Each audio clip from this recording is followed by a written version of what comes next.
1896. Rockville. Somebody attacked the Buxton family. Beat them with an axe handle. Sadie Buxton, a little girl, later died. George Neal, a guy who had threatened Richard Buxton, the dad, and the family, bolted out of town, and attention focused on Sidney Randolph, who was taken to the Rockville jail, and then taken from the Rockville jail, dragged up what's now part of Rockville Pike and Route 28, and hanged.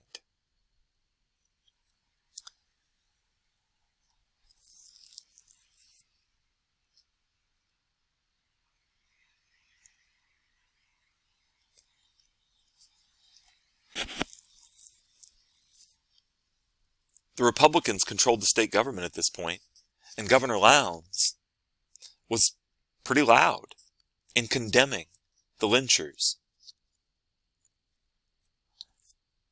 Said that he would remove the sheriffs and put sheriffs who actually believed in law in if he had the power to do it.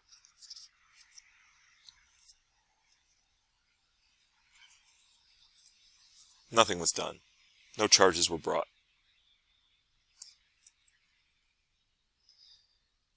By 1897, it seems like judges were learning that it was best for law and order to sentence black men to death, whether they deserved it or not. Like if you sentence them to death, then their death comes through the legal system. William Andrews in Somerset County was sentenced to hanging for an assault on a white woman. They're going to hang him. But this is legally, right? It's through the court system.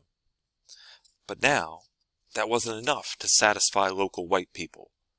And a mob of 1,000 white people gathered outside the court, tore Andrews away from the sheriff's deputies, beat him savagely with baseball bats, because now the Orioles had everybody excited, and clubs, and hung him after he was mutilated and almost dead already.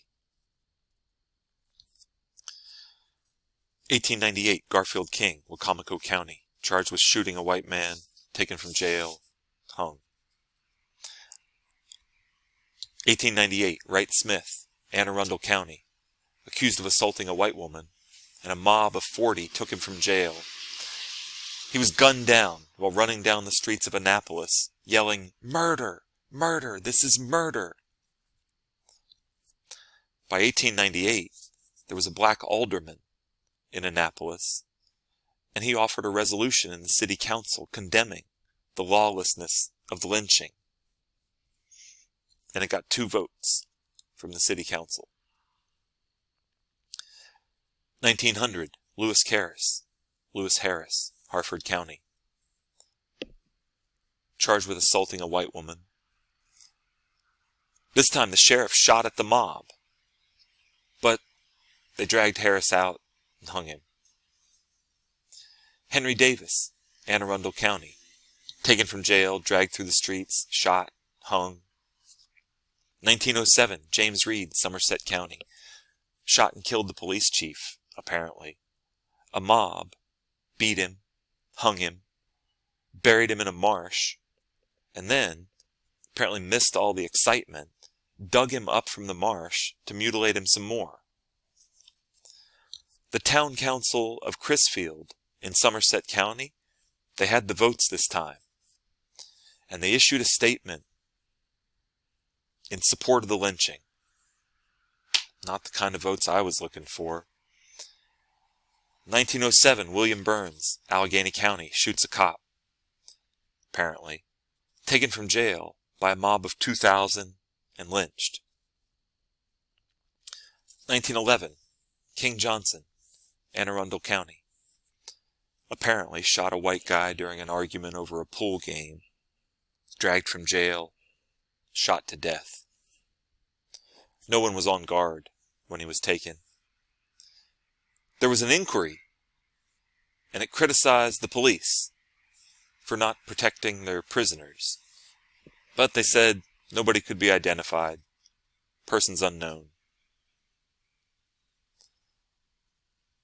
Memorialized. 2019.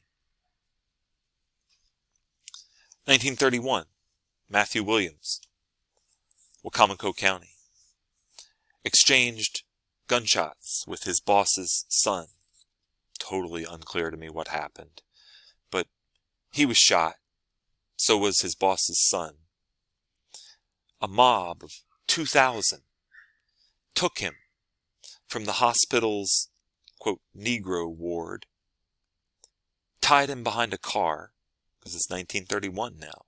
We're past the real scope of this lecture chronology, but just finishing with the topic. Tied him to the back of a car, dragged him through the streets, and then hung him by the courthouse. This was the first lynching in 20 years, since King Johnson in 1911. A lot of black people and the white people who opposed it had hoped that it was over. It wasn't. In 1933, man, and if you were living through this, you didn't know whether it was almost over or not. I know. I'm not going to tell you. We'll see. In 1933, George Armwood, Somerset County, accused of assaulting a 71-year-old white woman. He was fearing a lynching. They moved him to Baltimore, protected him. It's 1933. The National Guard was ready. Believing that it was safe, he was transferred back to Princess Anne, where a mob of 2,000 took him from the jail. He was protected this time. There were National Guardsmen. They ringed the jail. But the mob outnumbered them like 25-1. The National Guard fired tear gas to try to stop them. 5 guardsmen were wounded when attacked by the mob. Now this is just white people attacking other white people to get to the black person that they want to murder in the streets. Eventually, 4 men were arrested. There was a whole drama after this. National Guardsmen had another clash with locals. But 4 men were arrested and charged with murder. It had happened.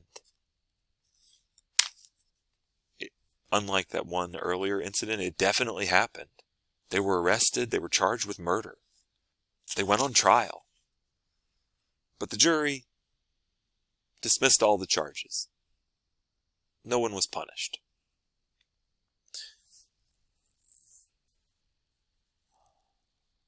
There's not been a lynching in Maryland since 1933.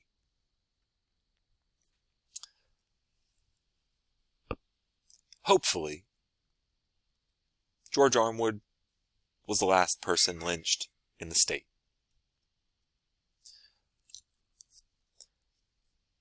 I wanted to end with this cartoon from the Afro-American in Baltimore, which has the colored race trying to climb from the pit of ignorance, where they are bound by mob rule and segregation, and they're trying to get to the temple of higher intelligence. And the caption is, he will eventually break through and reach the top.